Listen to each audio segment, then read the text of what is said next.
आए हैं जैसे लग रहा है कि प्रशांत किशोर के बेटा के तिलक अटेंड करने हैं। और जो शादी होती है उसमें कुछ लोग भूभाग होते हैं। सदिया के दिन बेटी के ब्याह में आप देखते होंगे कितनों आप व्यवस्था कर दीजिए, उसको खिसियाना ही खिसियाना है। उसको यही लगता है कि हमारी पर दुनिया टिकी है, हम ना रहें तो सदिये नहीं हो। बेटी के ब्याह आप तो किए होंगे बहुत लोग। हम लोग भाई, हम लोग का ड्यूटी लगता था बच्चा थे तो ये भाई इनको संभालना, लड़का का चाचा है बहुत खिसियाता है। हमारे चचेरी बहन का शादी हो रहा था तो एक उसमें उनके परिवार के साइड से हवलदार थे, तो उनको आदत किसी ने लगाया। साधारण परिवार के थे लेकिन लड़का चूंकि अच्छे परिवार का हुआ तो शादी हम लोग के यहाँ उनकी हो रही थी। तो चचा जो उनके तो कहे कि हम रॉथमेंस का सिगरेट पिएंगे। तब उनके लिए उस समय दिल्ली से मंगाया गया और हमारा ड्यूटी लगाया गया कि भैया नाराज ना हो, इनको जब जरूरत पड़े तो इनके बढ़िया से रॉथमेंस का सिगरेट मिलते रहना चाहिए। शादी हो गई, उसके बाद ना हमने उनको देखा ना उन्होंने हमको देखा। आज तक पता ही नहीं कि चचा कहाँ गए। हर शादी में ये होता है। तो मुझे ऐसा लगता है कि अति पिछड़ा समाज ने धीरे धीरे अपने आप को बारात का फूफा बना लिया। कहां जाते हैं आप, रूस जाते हैं। अरे भाई आपकी संख्या है, इस पर भाषण देने की जरूरत क्या है, तो आपको मालूम ही है कि संख्या है। अभी रामबली जी ने बहुत अच्छा सवाल पूछा। 25 वर्ष 30 वर्ष से लड़े जा रहे हैं कि जाति जनगणना हो, और जब हो गई तो उसको पढ़े भी नहीं कि क्या हुआ, फिर नारा लगाने लगे गलती हो गया, कम हो गया, ज्यादा हो गया। अरे भाई जो मिला पहले देख तो लो कि क्या निकला उसमें। एक आदमी ने भी पढ़ा नहीं। अरे भाई यहाँ बैठे हुए हैं, उसी रिपोर्ट में लिखा गया कि 5% से कम अति पिछड़ा समाज के बच्चे 12वीं क्लास पास कर रहे हैं बिहार में। आप आरक्षण की लड़ाई लड़ रहे हैं। जरा बताइए कि किस नौकरी में बिना 12वीं पास किए आपको आरक्षण मिल सकता है। अरे जब आपका लड़का 12वीं पास नहीं करेगा तो आरक्षण चाहे 100% हो जाए, क्या फायदा है इसका। इस पर न चर्चा होनी चाहिए। एक भी आदमी खड़ा होकर भाषण कभी हम नहीं सुनते हैं जो बोले कि भाई हम लोग के बच्चों के पढ़ाई की व्यवस्था कब होगी। जातीय जनगणना में तो ये आया, जाति जनगणना हुआ तो उसमें लड़ाई लगा दिया, नोनिया का घटा दिया, सहनी का बढ़ा दिया, कमकर कद्दू को जोड़ दिया। आप कह रहे हैं जमात की बात, आप तो आपसे में उलझे हुए उसमें। मेरे भाई जो विषय निकल कर आया आपके प्रयास से आया, हम तो किए नहीं। समाज ने हल्ला किया कि जाति का जनगणना होना चाहिए। जाति का गणना हुआ, जनगणना नहीं हुआ, गणना हुआ। तो जो चीज उससे आया कम से कम उसको देखिए तो भाई कि उसमें क्या निकला। मान लीजिए कि आप डॉक्टर के पास गए, डॉक्टर के पास गए, पैसा खर्चा किया, जांच कराने के लिए खून रिपोर्ट जांच कराने के लिए भेजे।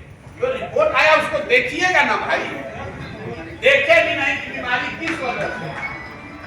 बीमारी की वजह तो जातीय जनगणना में दिख रही है, पहले से दिख रही है। जब तक आपके बच्चे पढ़ेंगे नहीं तो कितनों नारा लगा लो, कितनों नारा लगा लीजिए, कोई फायदा होने वाला नहीं। आईएएस का रिजल्ट आया है, अभी 2 दिन पहले आईएएस का रिजल्ट आया भाई। कई दोस्तों पिछड़ा समाज के लोग कम्पीट करके आए हैं, और जिसको आरक्षण नहीं मिला वो सब 1 2 3 4 वही लोग आया है। इसका प्रयास नहीं कीजिएगा, आपको वो साधन सुविधा नहीं मिलेगी, आप इसके लिए जागरूक नहीं होइएगा तो कोई आपके मुंह में थोड़ा ना खिला देगा। संसाधन की लड़ाई है, पावर की लड़ाई है, कोई आपको मांगने से देने वाला नहीं। यहाँ पर आप आए हैं, एक ही बात को रोज बोलते रहने से कोई फायदा नहीं है।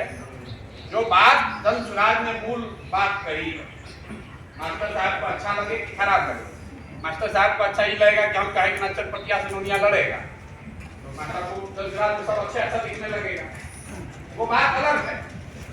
मूल बात क्या है कि कोई अति पिछड़ा समाज का अगर 70 आदमी मान लीजिए हम लोग टिकट दे दिए, अगर वो लड़ के जीत के आ भी गया तो उससे क्या हो जाएगा, परिवारों के की दशा सुधर जाएगी, उसमें कुछ लोग आप भी हो सकते हैं। भाई आपको तो हम दे न दें, आपको ये सोचना चाहिए कि दलित परिवारों को तो ये आरक्षण मिला हुआ है। आपको टिकट प्रशांत किशोर कह रहे कि देंगे, दलितों को तो मिल रहा है। बाबा साहब ने संविधान में कर दिया व्यवस्था, और दलित समाज के लोग एमएलए एमपी बन रहे हैं पिछला 70-75 साल से। क्या उनका दशा सुधर गया? भाई अगर आप एमएलए बन जाइएगा तो आपका दशा सुधरेगा, आपको ठीका मिल जाएगा तो आपको दशा सुधरेगा, उससे समाज नहीं सुधरता। समाज तब सुधरेगा जब आपके बच्चों के पढ़ने की व्यवस्था हो। समाज तब सुधरेगा जब भूमि में आपका अधिकार हो। जब एक धूप जमीनें नहीं है, 60% बिहार में आदमी जो है वो भूमिहीन है। सभी जातियों में 60%, एवरेज 60% लोग के पास 1 इंच जमीन नहीं। दलितों में अब 86% आदमी के पास 1 धूप जमीन नहीं। तो जब जमीन आपके पास है ये नहीं है, तो आप जब खेती किसानी भी करते हैं तो आप किसान हैं कहां? आप तो मजदूर है, जो जमीन रेंट पर लिया है उसकी मजदूरी करते हैं। तो भूमि के लिए तो आप लोग बात कर नहीं रहे, पढ़ाई के लिए आप बात कर नहीं रहे। भाई साहब ने कहा ठेकेदारी में होना चाहिए, तो ठेकेदारी करने के लिए मान लीजिए ठेकेदारी में आरक्षण कर दिया जाए, तो ठेका में पैसा जमा कराना होगा, पहले तो 5 लाख रुपया कहां से लाइएगा 5 लाख? क्योंकि आपके पास जमीन है नहीं कि आप गिरवी रख के उस पर लोन लीजिए, और आपके पास पैसा पूंजी है नहीं। इसलिए तो धनसुराज ने कहा जड़ की बात, व्यक्ति की बात नहीं हो रही है, किसी एक जाति विशेष की बात नहीं हो रही है। कि समाज में जो गरीब है, जब तक उसके लिए पढ़ने की व्यवस्था नहीं होगी, जब तक भूमि सुधार नहीं होगा, जब तक उसको पैसा पूंजी नहीं होगा, तब तक उसका दशा नहीं सुधरने वाला है। आप गांव में चल के देखिए, इसी बिहार में जहां इतना भ्रष्टाचार है, इतना कष्ट है, वहीं पर सामान्य परिवार वर्ग के जो लोग हैं, उसका मोहल्ला इसी गांव में थोड़ा बढ़िया दिख रहा है। अति पिछड़ा समाज का जो मोहल्ला है, टोला है, थोड़ा उससे ज्यादा कमजोर दिख रहा है। दलित समाज के, मुसहर समाज के हमारे जो साथी हैं, भाई हैं, उनका जाकर मोहल्ला देख लीजिए, उसका इसी बिहार में उसका दुर्दशा कितना है। गांव में 3 तरह के लोग हैं जिनके पास थोड़ी व्यवस्था जिंदगी ठीक है। जिसके भी घर का बच्चा पढ़ लिख कर नौकरी कर रहा है, चाहे वो टीचर हो, हवलदार हो, सेना में जवान हो, कोई आदमी पूछता भैया इनका कैसे घर बना है पक्का का? कहता भैया क्या कुछ कमी बा? इनका तो 2 लड़का सेना में जवान बा। उस सेना में कमांडर नहीं है, जवान है, लाठी भांज रहा, फिर भी उसका जीवन दूसरे से बेहतर है। गांव में स्थिति किसकी अच्छी है? पूछते भाई कैसे इसका बढ़िया चल रहा है, देखने में तो ठीक लग रहा है। आदमी कहता भैया इनका 3 बीघा जमीन है। जिसके पास जमीन है उसका भी जीवन ठीक चल रहा है। गरीब तो सब है, लेकिन उसमें भी जिसका बच्चा पढ़ लिख कर कुछ नौकरी करने लगा, प्राइवेट में करे, सरकारी में करे, तो उसका जीवन कुछ सुधर गया। जिसके पास जमीन है उसका भी जीवन सुधरा है। इसके अलावा गांव में एक तीसरा वर्ग है जिसका जीवन बेहतर है। वो लोग हैं जो गांव में देखिए दुकान किया है, शादी लोग, ज्यादातर लोग हैं गांव में। पहले लोग कहता था शादी है, तेली है, ये लोग सीमेंट का कोई कारोबार किया है, कोई मिठाई बेच रहा है, कोई कपड़ा बेच रहा है, उसका जीवन भी दूसरे के मुकाबले अच्छा। आपको प्रशांत किशोर की जरूरत नहीं है, किसी गांव में खड़े हो जाइए और आप पूछिए कि गांव में बढ़िया कौन है, आपको पता चलेगा जो पढ़ लिख कर जिसके घर में अफसर है वो बढ़िया है, जिसके पास जमीन है वो बढ़िया है, या जिसका दुकान दौरी है वो बढ़िया है। ये 3 चीज किसके पास है? वो 3 चीज जिसके पास है उसके लिए शिक्षा चाहिए, जमीन चाहिए, पूंजी चाहिए। यही 3 चीज पकड़ना है। और राजनीतिक भागीदारी इसलिए चाहिए कि ये मिले, इसलिए राजनीतिक भागीदारी हो। आपका विधायक बैठ जाएगा तो आपका जीवन नहीं सुधरेगा। विधायक बैठ के विधानसभा में कानून लागू करे, कानून बनाए, तब समाज में सुधार होगा, और तब भी 20, 25, 30 बरस लगेगा। इतना जल्दी न सुधरने वाला। अरे 50, 60, 100 बरिस से आप पीछे छूट गए हैं, और आपको लगता है कि कोई आएगा आरक्षण से दे देगा, आपका जीवन सुधर जाएगा। जिस जो आगे होगा अपना कमल में सो जाएगा, आपको दे देगा। अगर किसी का बाप दादा पहले 100 बीघा जमीन खरीद लिया था, उसका छीन के 1 दिन में ले लीजिएगा, इतना आसान है। अरे भाई उसने भी कभी सतुआ खा के बनाया, तो उसमें गलत भी होंगे, हम उसका सही गलत नहीं जानते, लेकिन अगर आपको समाज की चिंता है, सही में चिंता है, तो आपको पढ़ाई की चिंता होनी चाहिए।